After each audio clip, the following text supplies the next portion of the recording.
Hello, I'm Nick Fouch from Fouch-O-Matic Off-Grid. We're here at day 8 of the Permaculture Design course at Wheaton Labs. The model was kill everything in the soil. Lots of carbon. Whoa, that was a good one.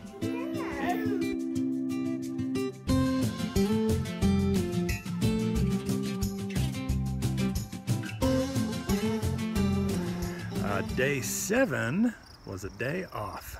We did a little exploring in the city of Missoula, and did a lot of fun family stuff. Took care of some family business, and also just got to wander a little bit, so that was good.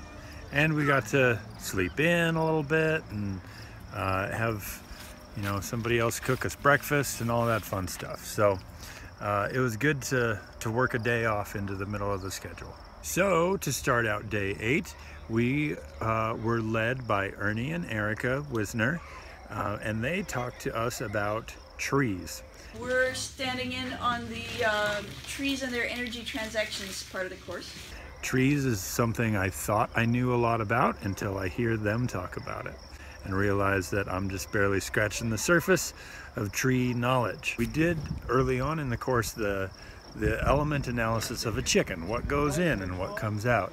Well, you also look at sort of the analysis of a tree. Think about the water cycle, think about the mineral cycle, think about the community dynamics, and think about energy. They're natural. And what supplies it, where the material coming off the tree goes, all of the functional relationships between that tree and the other living things around it, including the people, including the ground beneath it and all the plants trying to live out of there.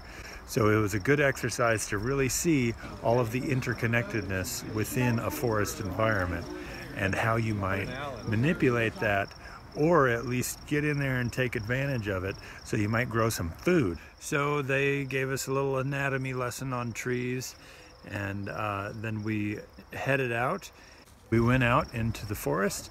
We took a wooden frame about yay big, and we set it down on the ground underneath a tree, and we examined all of the different species that were within that little square. Yeah, we had some nice forbs, but you have some interesting falling down lichens. But for this exercise, it was really just about what's going on under this tree, and then we tried to connect the dots of why it was there, how it got there, what was the benefit to the tree, to the ground, to all the other species around it. So that was excellent to go out and get some experience with that.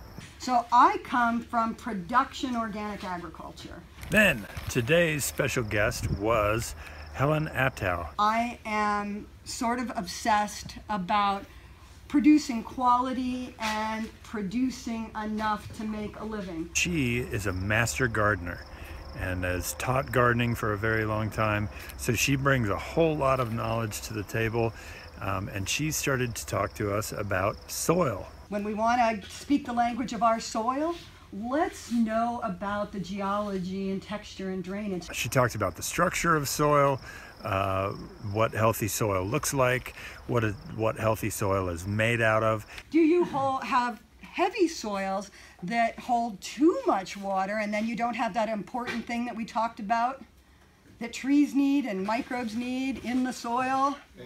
Air, exactly. And then got into the nutrient cycle and went from there.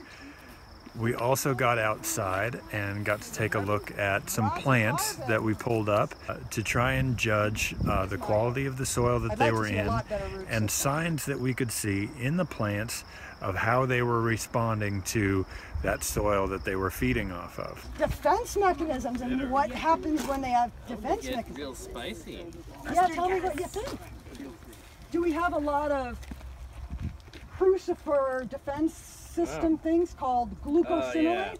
Today we started gardening, which means we got a little bit more into what is currently my territory or area of the homestead life. I didn't get to be in all of the sessions, but what I did, I really appreciated. I like Helen. She is funny, she is extremely energetic, and she is a scientist. If you're going to talk to your plants, listen to what they're saying. So pay attention to what are the nutrient efficiency signs and know them, because they're telling you just how to tweak the system a bit. So here's nitrogen. Nitrogen is the older leaves,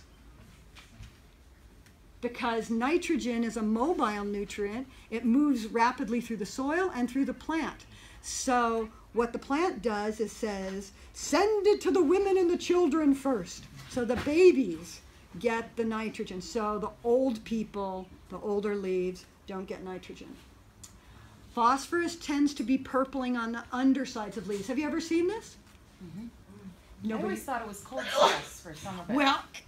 Well, what soil temperature do our phosphate solubilizing bacteria who make the phosphorus from the organic matter available to the plant roots, what do they want? Above 45. She was teasing. Helen is a big proponent of a no-till solution in your garden, and that mainly has to do with not just soil structure, but the soil microbial life that is inside the soil.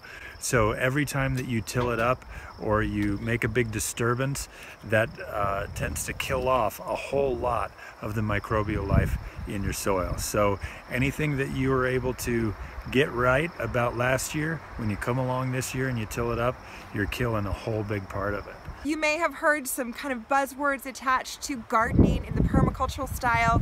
Definitely you've heard of hugelkultur, or you've heard of sheet mulching, and those I think those are things we're going to address tomorrow, but she certainly didn't begin there. She began with soil science. We need to know what our soil challenges are and not just throw seeds out and hope for the best. And as much understanding as possible of the functions of different living organisms, and again, all those points of connectivity between them.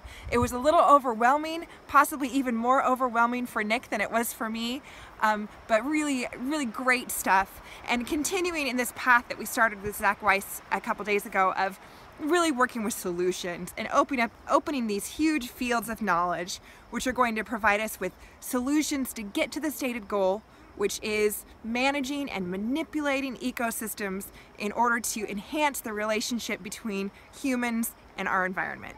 So after a couple of days of not working on our designs in our group, we got some design time this afternoon, and it was good to sort of hit the ground running and smash all our brains together and see what came out.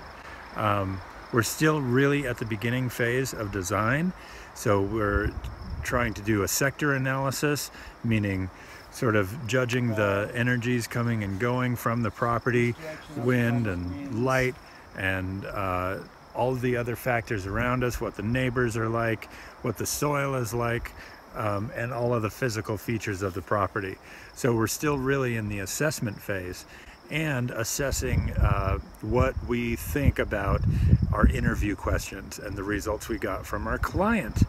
So there's some interpretation to happen there, of course, and some compromises to make as well, because people are people and they don't always know exactly what they want.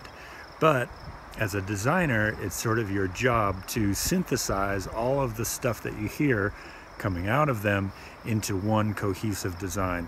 And there'll be some compromises, there'll be some things he doesn't get, there may even be some things we surprise him with. But it was good to sit down and start hashing that out, at least identify some things we're not gonna do, and try and start lay down some physical objects within the space, so we have a jumping off point. It's also shower night for our little ones, so we're headed up to the Wheaton Labs rocket heated shower.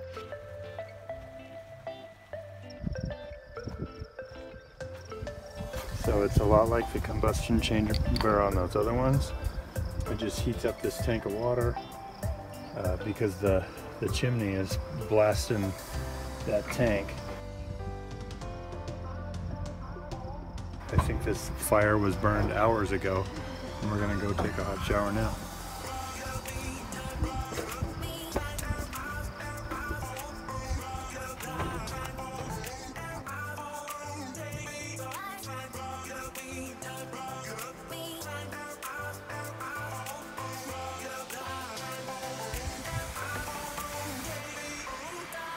I just take a shower. Yeah, we took a shower.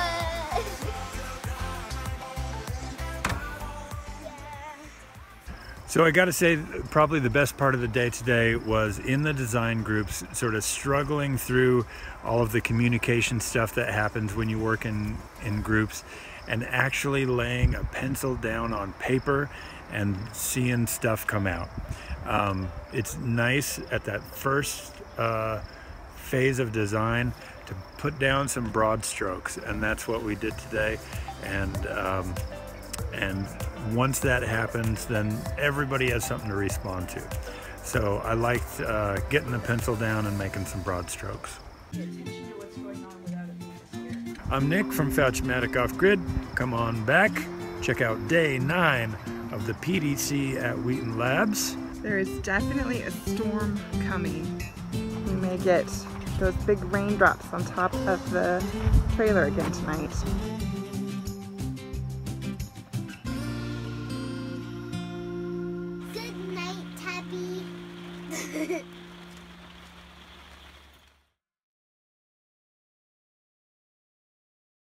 Whoa, what are you having a shower? It's a rain shower!